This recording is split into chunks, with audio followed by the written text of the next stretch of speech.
Welcome to Bhase IQ academy. Bhase IQ academy में आपका स्वागत है। तो शुरू करते हैं हम आज अपनी नई भू राजस्व व्यवस्था।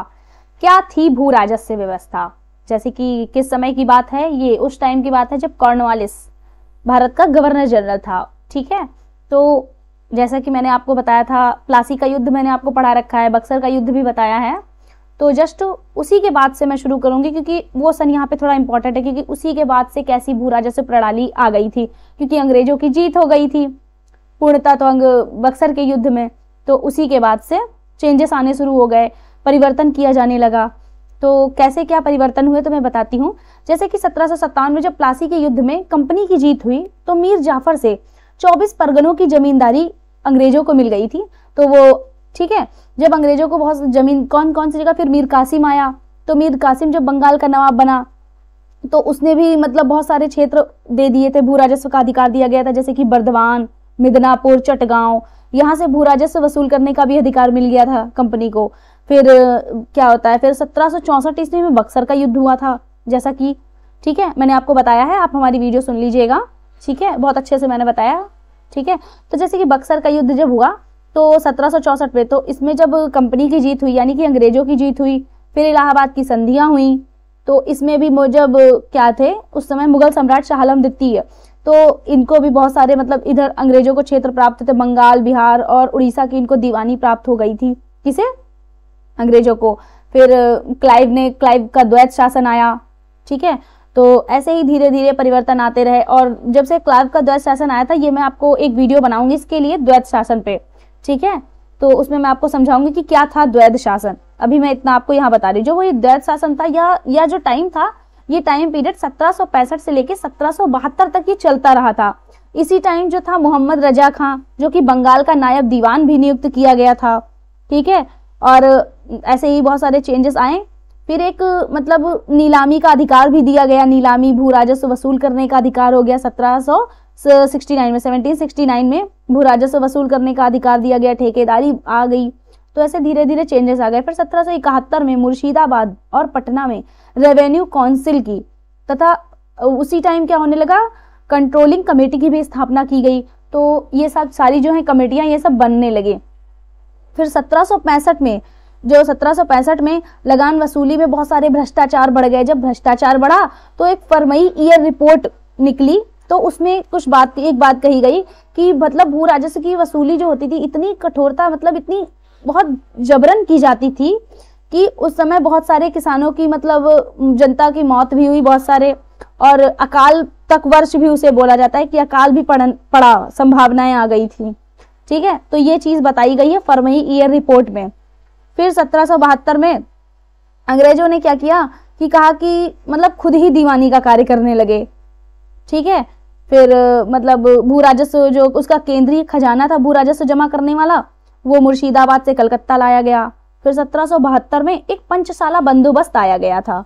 तो इसमें क्या कहा गया था, पंचशाला बंदोबस्त में इसमें कहा गया था कि मतलब जो उच्चतम बोली लगाएगा उसे ही भू राजस्व वसूली करने का अधिकार दिया जाएगा। ये बात क्या इसमें कही गई थी, पंचशाला बंदोबस्त में कही गई थी। फिर ये पंचशाला बंदोबस्त खत्म कर दिया गया और 1777 में आ गया था सालाना बंदोबस्त। ठीक है, तो ऐसे ही धीरे धीरे कितने सारे देखो चेंजेस आ रहे हैं। तो ये बहुत इंपॉर्टेंट पॉइंट है जो वन लाइन के हैं, मैंने आपको बताए हैं।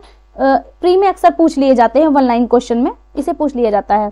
ठीक है, तो जब ये मैंने क्या कहा, अभी पंचशाला बंदोबस्त तो खत्म कर दिया गया। फिर 1777 में सालाना बंदोबस्त शुरू हुआ, और इसमें क्या कहा गया कि इसमें भू राजस्व नीति को कैसे मतलब बनाए रखा जाए, कैसे मेंटेन रखा जाए। तो इसी टाइप फिर 1786 में एक रेवेन्यू बोर्ड की स्थापना हुई। ठीक है, और फिर उसी के बाद आता है कौन, कॉर्नवालिस। फिर ये सब समाप्त हो जाता है 1793 में। फिर आता है कॉर्नवालिस की एंट्री होती है, और उसी समय प्रारंभ हो जाता है क्या, स्थायी बंदोबस्त। जैसे कि ये 3 बंदोबस्त हैं, आपने भूमि में पढ़ा होगा, तो उसी के बारे में अब आज मैं आपको बताऊंगी। स्थायी बंदोबस्त, इसे इस्तमरारी बंदोबस्त भी कहते हैं। ये वैसे लागू तो 1790 में हुआ था, लेकिन इसे स्थायी अगर किया गया था, एकदम परमानेंट किया गया था, तो ये 22 मार्च 1793 को किया गया था। ठीक है, तो अब इसके बारे में मैं कुछ बताना चाहूंगी।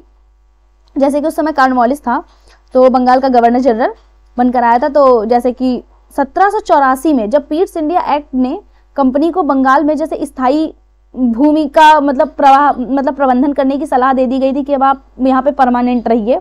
तब उस समय कॉर्नवालिस था, बंगाल का गवर्नर जनरल बनकर आया। इसने स्थायी बंदोबस्त की प्रक्रिया लागू की। तो इसमें दो व्यक्ति हैं जिनके मैं नाम बोलना चाहूंगी, जैसे कि एक था जॉन शोर और एक था जेम्स ग्रांड।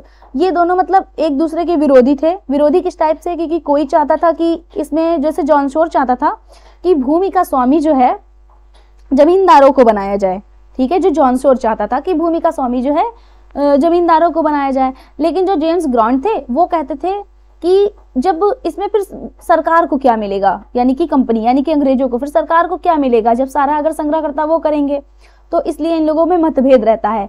लेकिन जो कॉर्नवालिस होता है वो जॉन शोर की बातों से सहमत रहता है, कहता है कि मतलब मैं जॉन शोर की बातों से सहमत हूँ, लेकिन सहमत रहता है लेकिन वो थोड़े बहुत चेंजेस के साथ। जैसे कि क्या चेंजेस वो चाहता है कि जो व्यवस्था लागू की जाए, ठीक है, उसमें 10 वर्ष बाद उसका जो है मतलब वो क्या बोलते हैं उसका परीक्षण किया जाए। और ये दीर्घकालिक व्यवस्था के पक्ष में बिल्कुल नहीं था कि ये लंबे टाइम तक बिल्कुल नहीं चलाना चाहता था। तो अब मैं थोड़ा सा और डिटेल में बताना चाहूंगी। जैसे कि कॉर्नवालिस जो था वार्षिक लगान के स्थान पर 1790 में 10 वर्षीय लगान की व्यवस्था चाहता था वो, और उसने घोषणा भी कर दी थी। कोर्ट ऑफ डायरेक्टर से स्वीकृति भी प्राप्त हो जाती है। जब कोर्ट ऑफ डायरेक्टर से स्वीकृति प्राप्त हो जाती है तो ये व्यवस्था पूर्ण रूपेण लागू हो जाती है। और जैसा कि डेट मैंने आपको बता रखी है 22 मार्च 1793 को 10 वर्षीय प्रबंधन ये व्यवस्था स्टार्ट हो जाती है।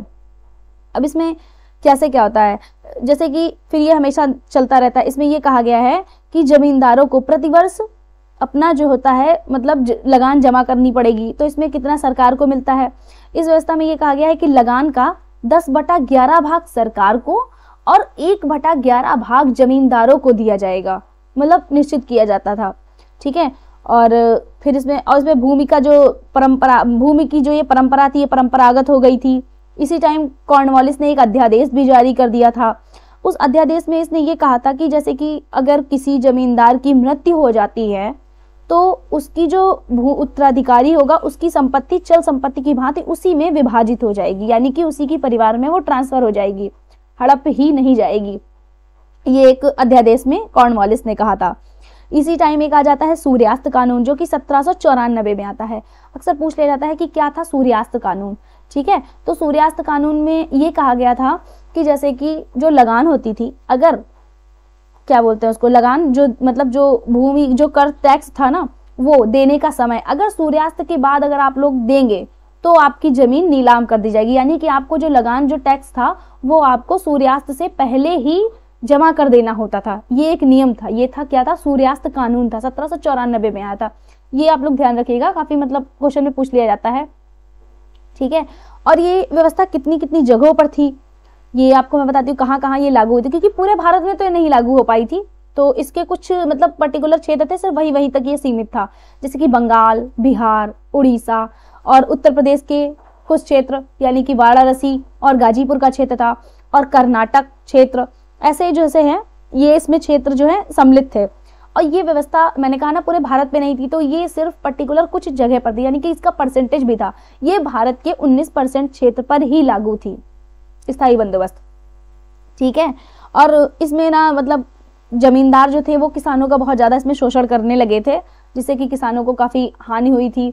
तो इसी के साथ समाप्त होती है हमारी इस्तमरारी बंदोबस्त। इसे कई नामों से जाना जाता है, आप याद करिएगा, इस्तमरारी बंदोबस्त, स्थायी बंदोबस्त, सूर्यास्त कानून, ठीक है। तो इसी के साथ मैं अपना ये टॉपिक से विदा लेती हूँ।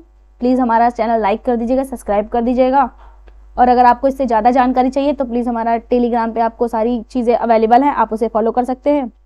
और अगर आपको जानकारी अच्छी लग रही हो तो प्लीज़ शेयर भी कर दीजिएगा। धन्यवाद।